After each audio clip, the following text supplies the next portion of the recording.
सुंदर हिरवेगार गाव होते. त्या सुंदर गावात एक माणूस राहायचा. त्याचे नाव होते गजानन. एके दिवशी त्याने जमीन खोदायला सुरुवात केली. पूर्ण जमीन त्याने खोदली.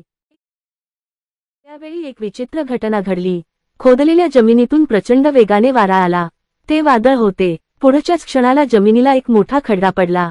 त्यानंतर एक मोठा स्फोट झाला आणि त्या खड्ड्यातून एक दुष्ट राक्षस बाहेर आला.